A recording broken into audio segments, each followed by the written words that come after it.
Greetings, tax navigators. I'm Neil Langlois, your tax maestro from William Neil Langlois CPA. Today we dive into the ocean of trust and estate taxes.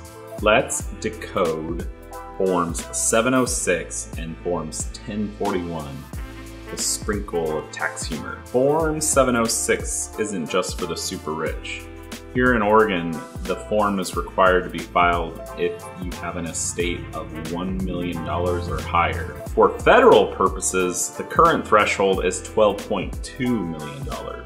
This form calculates federal estate taxes or Oregon estate taxes based on the fair market value of the deceased person's assets on the date they passed. It's like assessing the worth of a treasure chest, but instead of valuing gold coins, we're valuing everything from real estate to stock portfolios. There may be some gold coins or silver coins in there too. Remember, for Form 706, valuations are crucial because that is what the estate tax for both federal and in my state, Oregon, is based on. Underestimating the value of, say, a vintage car collection could spell disaster. One other reason people may be considering filing Form 706 for federal purposes, even though they're not really anywhere near the $12.2 million threshold that we're currently at, is this idea of portability, where when the first spouse dies in a marriage, they have potentially a very large unused federal exemption for Form 706 purposes. Portability allows the second spouse to inherit, if you will, the unused exemption. This unused exemption could provide some added insurance to the second spouse's estate if the government, the IRS, were to lower the federal exemption from the record high of $12.2 million. I like to refer to Form 706 when I'm discussing it with clients as a death tax, as it's a tax that's assessed on the value of assets, and it really has nothing to do with the income of an estate. Now, for Form 1041, it's for the estates and trusts that aren't just sitting pretty waiting to be distributed. It's for the estates and trusts that are earning income. This form, Form 1041, is used to report income and deductions that are earned and expensed during the administrative period of an estate.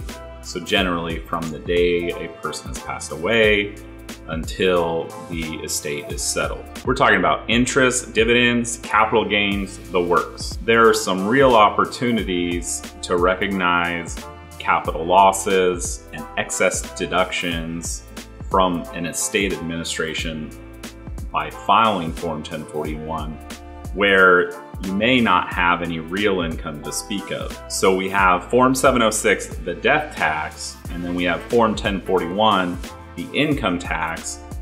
It's just like the taxes that the individual is paying during their life on their individual Form 1040, but it's now just filed on a different form, Form 1041, through the administration of their estate until all the assets are distributed and the estate is no longer earning income. Currently, Form 706, the estate death tax form, is generally due 9 months after the date of death of the individual.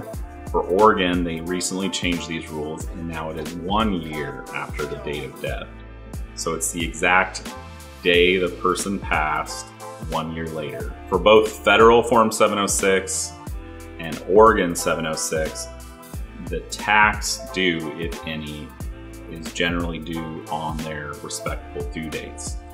They do offer automatic extensions, but they expect you to pay the tax on the original due date, or they're going to charge underpayment, interest, and penalties. I'm Neil Langlois, making the complex world of taxes a bit more navigable. Stay informed, stay ahead, and remember, William Neil Langlois CPA is here to guide you through the tax jungle.